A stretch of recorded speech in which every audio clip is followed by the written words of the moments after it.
saudara-saudara yang terkasih dalam Tuhan. Pada video kali ini, kita akan menyelami keindahan firman Tuhan dari kitab Kejadian, pasal 1 ayat 1-31, dan dilanjutkan dengan pasal 2 ayat 1-4. Firman Tuhan ini mengisahkan tentang awal mula penciptaan dunia, bagaimana Allah dengan kuasa-Nya yang luar biasa menciptakan langit, bumi, dan segala isinya. Mari kita simak bersama dan belajar dari firman-Nya yang penuh hikmat.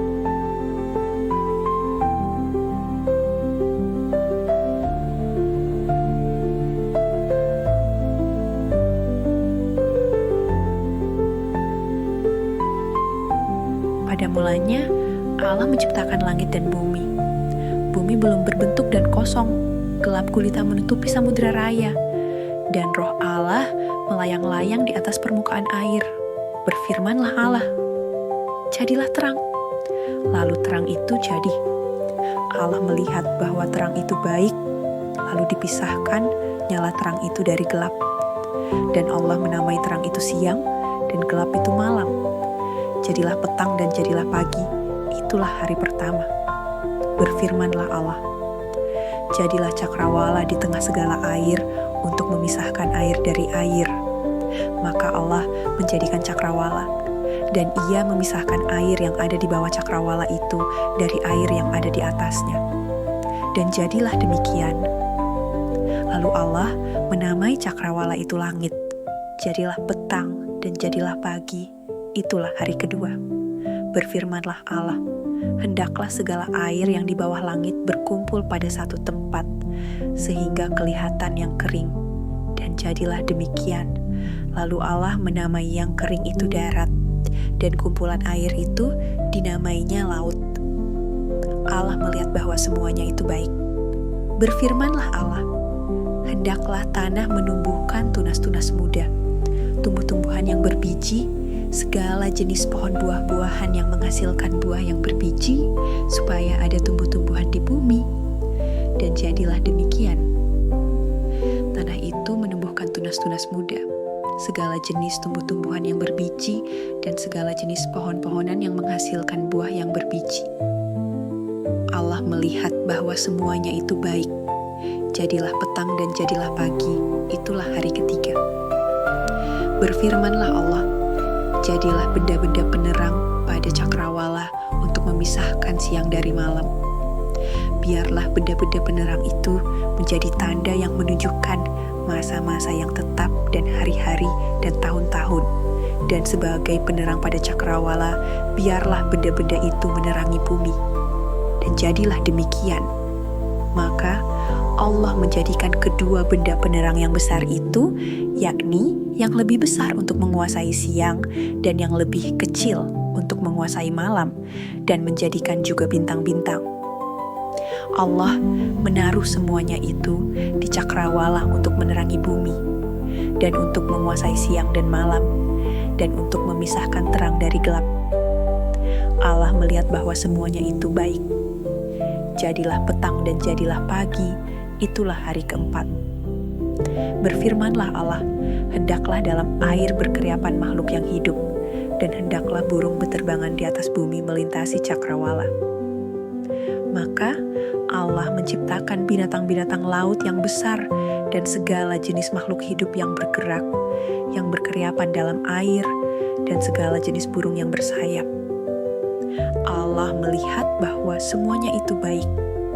Lalu Allah memberkati semuanya itu, firman-Nya, berkembang biaklah dan bertambah banyaklah, serta penuhilah air dalam laut, dan hendaklah burung-burung di bumi bertambah banyak. Jadilah petang dan jadilah pagi, itulah hari kelima. Berfirmanlah Allah, hendaklah bumi mengeluarkan segala jenis makhluk yang hidup, ternak dan binatang melata, dan segala jenis binatang liar. Dan jadilah demikian. Allah menjadikan segala jenis binatang liar, dan segala jenis ternak, dan segala jenis binatang melata di muka bumi. Allah melihat bahwa semuanya itu baik. Berfirmanlah Allah, baiklah, kita menjadikan manusia menurut gambar dan rupa. Kita supaya mereka berkuasa atas ikan-ikan di laut dan burung-burung di udara, dan atas ternak, dan atas seluruh bumi, dan atas segala binatang melata yang merayap di bumi. Maka Allah menciptakan manusia itu menurut gambarnya, menurut gambar Allah diciptakannya dia. Laki-laki dan perempuan diciptakannya mereka. Allah memberkati mereka, lalu Allah berfirman kepada mereka, "Beranak cuculah dan bertambah banyak, penuhilah bumi dan taklukkanlah itu, berkuasalah atas ikan-ikan di laut dan burung-burung di udara, dan atas segala binatang yang merayap di bumi." Berfirmanlah Allah, "Lihatlah, aku memberikan kepadamu segala tumbuh-tumbuhan yang berbiji di seluruh bumi dan segala pohon-pohonan yang buahnya berbiji. Itulah akan menjadi makananmu. Tetapi kepada segala binatang di bumi dan segala burung di udara dan segala yang merayap di bumi yang bernyawa, kuberikan segala tumbuh-tumbuhan hijau menjadi makanannya." Dan jadilah demikian. Maka Allah melihat segala yang dijadikannya itu sungguh amat baik. Jadilah petang dan jadilah pagi, itulah hari ke-6. Demikianlah diselesaikan langit dan bumi dan segala isinya. Ketika Allah pada hari ke-7 telah menyelesaikan pekerjaan yang dibuatnya itu, berhentilah ia pada hari ke-7 dari segala pekerjaan yang telah dibuatnya itu. Lalu Allah memberkati hari ke-7 itu dan menguduskannya, karena pada hari itulah ia berhenti dari segala pekerjaan penciptaan yang telah dibuatnya itu. Demikianlah riwayat langit dan bumi pada waktu diciptakan. Ketika Tuhan Allah menjadikan bumi dan langit, belum ada semak apapun di bumi, belum timbul tumbuh-tumbuhan apapun di padang, sebab Tuhan Allah belum menurunkan hujan ke bumi, dan belum ada orang untuk mengusahakan tanah itu. Tetapi ada kabut naik ke atas dari bumi dan membasahi seluruh permukaan bumi itu.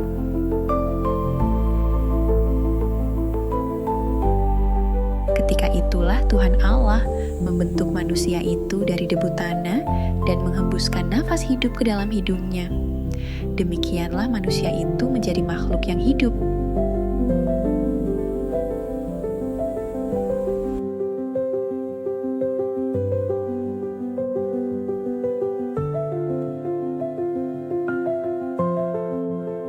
Luar biasa, bukan? Dari firman ini, kita belajar bahwa Allah adalah pencipta yang berkuasa dan penuh kasih. Segala sesuatu yang Ia ciptakan sungguh baik adanya. Ayat pertama membuka dengan pernyataan tegas. Pada mulanya Allah menciptakan langit dan bumi. Firman ini menunjukkan bahwa segala sesuatu berawal dari Allah. Dialah pencipta yang maha kuasa, yang menjadikan segala sesuatu dari ketiadaan. Penciptaan ini bukan kebetulan, tetapi tindakan penuh kasih dan tujuan. Dalam setiap tahap penciptaan, Allah memeriksa karyanya dan melihat bahwa semuanya baik. Ini mengajarkan kita bahwa Allah tidak hanya menciptakan, tetapi juga memperhatikan kualitas dan kesempurnaan setiap ciptaan. Dunia yang kita tinggali adalah bukti nyata kasih dan hikmat-Nya yang tak terbatas. Di hari ke-6, Allah menciptakan manusia menurut gambar dan rupanya. Ini memberikan manusia kehormatan dan tanggung jawab yang besar, memelihara ciptaan, mengelola bumi, dan hidup dalam hubungan yang erat dengan Allah. Kita dipanggil untuk hidup dengan kesadaran bahwa hidup kita berharga di matanya. Setelah menyelesaikan penciptaan, Allah memberkati hari ke-7 dan menjadikannya kudus. Ini mengajarkan pentingnya beristirahat dan merenungkan karya Tuhan. Sebagai manusia, kita diberi mandat untuk mengelola bumi, jaga lingkungan, pelihara harmoni dengan sesama makhluk hidup, dan hindari merusak alam. Sadari bahwa segala sesuatu yang kita nikmati, mulai dari udara yang kita hirup hingga makanan di meja kita, adalah pemberian Tuhan. Berterima kasihlah kepadanya setiap hari. Jangan abaikan kebutuhan rohani untuk berhenti dan beristirahat dalam hadirat Tuhan. Jadikan hari perhentian sebagai momen untuk merenungkan kasih-Nya dan memperbarui kekuatan kita. Melalui firman ini, kita diajak untuk merenungkan kebesaran Allah Sang Pencipta. Ia menciptakan dunia dengan penuh kasih dan tujuan dan memberi kita tempat istimewa dalam rencananya. Marilah kita hidup dengan penuh syukur, setia memelihara ciptaannya, dan selalu menemukan kedamaian dalam hadirat-Nya. Amin. Demikian pembacaan firman Tuhan hari ini. Sampai jumpa di video selanjutnya. Shalom.